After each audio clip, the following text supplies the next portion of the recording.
welcome to today's video as we cover the series that took place in the LCK, LPL, and LCS as we finalize who is going to MSI and where, and then the current power rankings as we head into MSI based on the upgrade for everybody that are going to MSI or play-ins for the moment.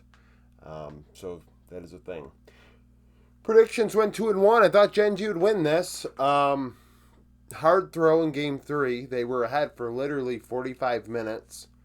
Took a Baron in the end game and lost. I believe that was game 3. Literally took 16 of 25 Drakes, 4 of 7 Barons, and were ahead for 63% of the minutes played. If you take game 3 out of it, it's about a roughly 50-50 split, maybe 55-45 split between the two teams. A very close series. And hell, it was very close. T1 find a way to win. And they're going to MSI 2026. It's a real surprise as far as I'm concerned. Gen.g as the... I don't know, like T1 kind of gave them a game in game 1 in my opinion. Putting Doran on Vayne I think was extremely int. Immediately I tweeted out, like, why are we giving Doran the ball here in such a way?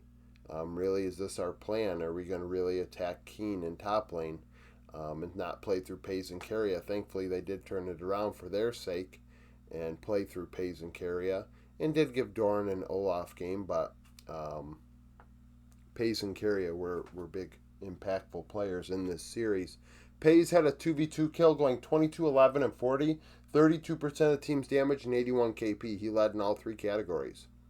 He and Keria up 477 gold. That's the only area for T1 that had a lead in the early game. Otherwise, Keen had a 340 gold lead. Canyon 200. Chovy 600.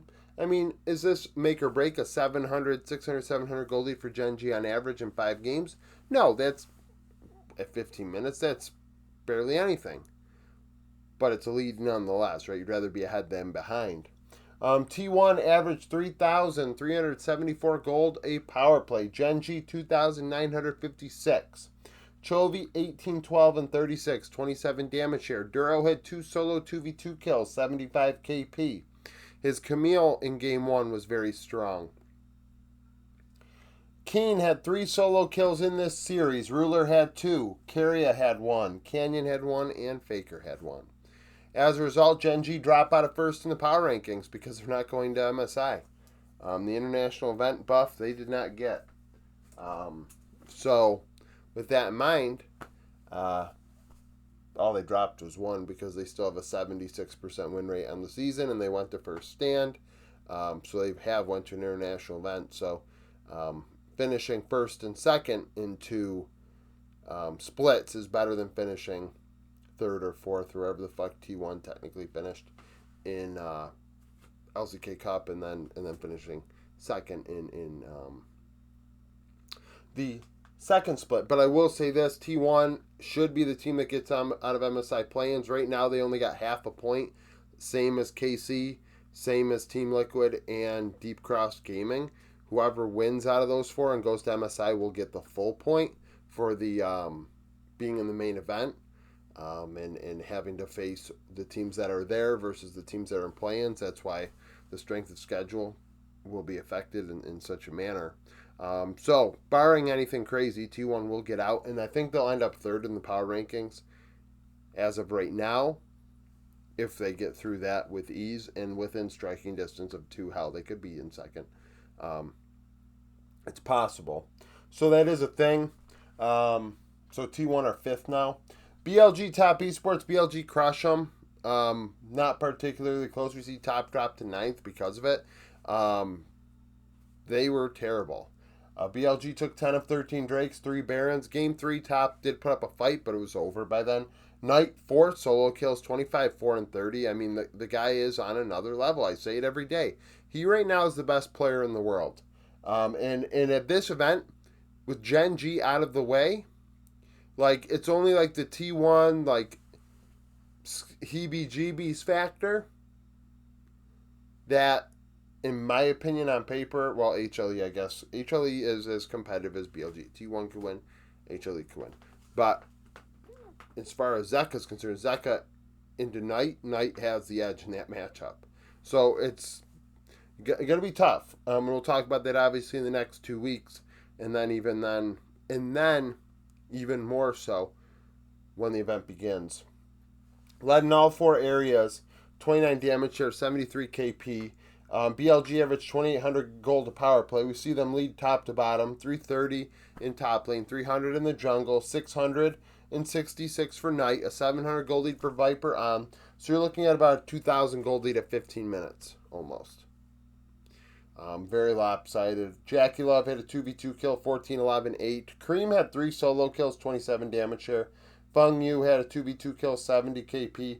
Viper, 3 solo 2v2 kills. Bin had a solo kill in this series. TL and Lion. Lion crush Liquid. I thought TL would take a game. They should have won game 1. They didn't. Lion were ahead for 80% of the minutes played, leading for pretty much all of games 2 and 3. They took 12 of 18 Drakes, 4 of 5 Barons, averaging nearly 5,400 gold to power play. Very efficient power plays. Liquid, 2,500 with theirs. Inspired, 12, 113. Berserker had 3 solo 2v2 kills, 32 damage share. Isle, 77 KP. Liquid, Core JJ, 1915. Eon, 29 damage share. Quid, 89 KP. Dokla with a solo kill. Team Liquid are going to have their hands full of T1. Like I just said, T1. I mean, KC. I mean, look at the power range, right? KC are 10th. Liquid are 13th. There's a difference there. And even then, Deep Cross Gaming 21st. The rest of the teams, I adjusted NIP's tier ranking. So they moved up to 22nd as a result. Just cleaning some things up.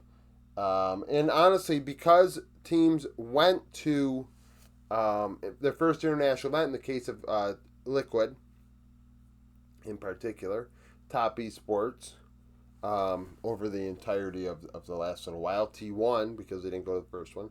That altered everybody else, because a lot of these teams didn't go to an international event either, but did go to playoffs and in their respective regions. It affects lower regions more when they don't go to an international event than it would a LCK or LPL by default in the way the algorithm works. So,